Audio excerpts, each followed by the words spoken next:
친구들, 이게 무엇일까요? 맞아요. 성경책이에요. 성경책을 중간쯤 펴면 시편이 있어요. 시편은 다른 성경 말씀과는 조금 다르게 시로 이루어져 있어요. 무려 150개의 시로 만들어졌답니다. 시편을 지은 사람은 다윗, 솔로몬, 모세, 아삽, 헤만, 에단, 고라의 자손들 등 여러 명이 있는데요. 이 중에서 가장 많은 시편을 지은 사람은 바로 다윗이에요. 다윗, 얼마 전에도 배웠었는데요. 맞아요. 이스라엘 왕들을 살펴보면서 첫 번째 왕인 사울 왕 다음으로 두 번째 왕이 다윗 왕이라고 배웠었지요. 다윗은 하나님의 이름을 높이며 찬양하는 시를 많이 썼어요. 쉽게 설명하면 가사와 음을 합쳐 하나님께 드리는 노래를 만들었다고 생각하면 돼요. 그러면 다윗이 언제 어떻게 하나님을 찬양했는지 알아볼까요? 다윗은 이새의 막내 아들로 태어났어요. 형님이 7명이나 있었답니다. 아버지 이새는 막내 다윗에게 양을 돌보는 일을 시켰어요.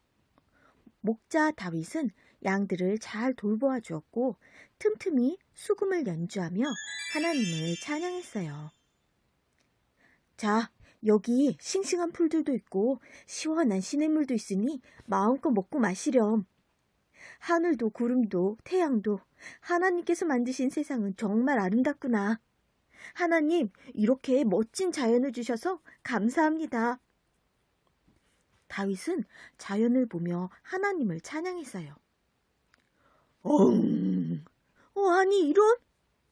다윗이 양을 돌보고 있을 때 양을 잡아먹거나 다윗을 해치려고 무시무시한 사자나 곰이 나타날 때가 있었어요.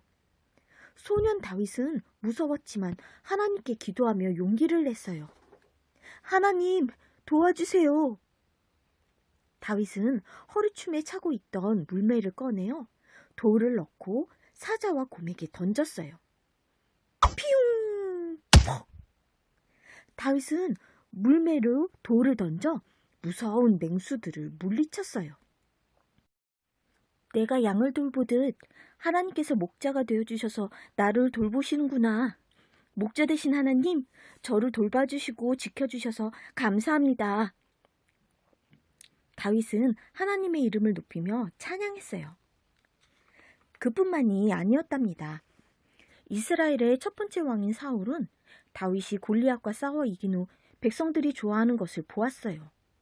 게다가 왕인 자신보다 다윗을 더 높이는 말을 듣고는 화가 머리 끝까지 났답니다.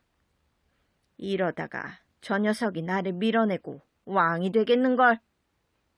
사울은 다윗을 죽이려고 마음먹었어요.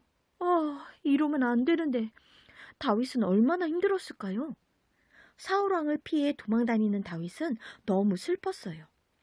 그런데 이렇게 마음이 불안하고 슬픈 때에도 다윗은 하나님을 찬양했어요. 시간이 흘러 다윗은 이스라엘의 왕이 되었답니다.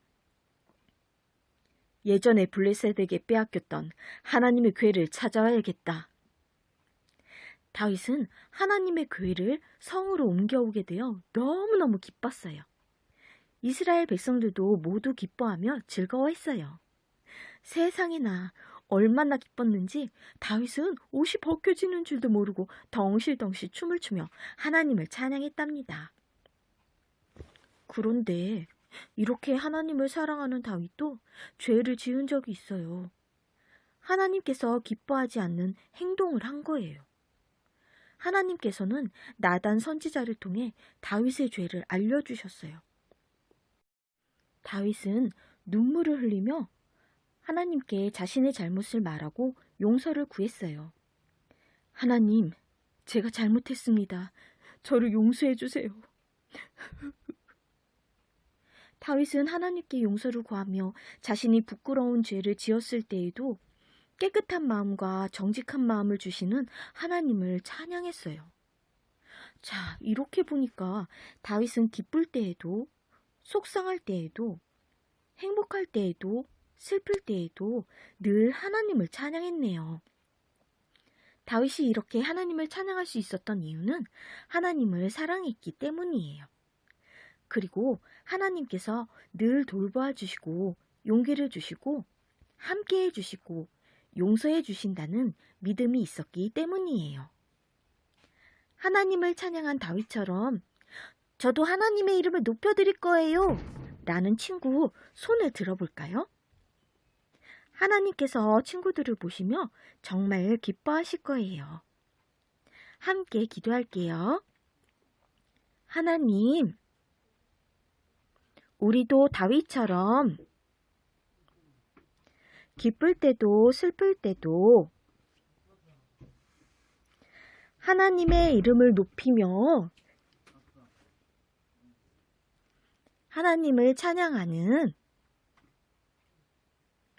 어린이가 되게 해주세요. 예수님의 이름으로 기도드립니다. 아멘.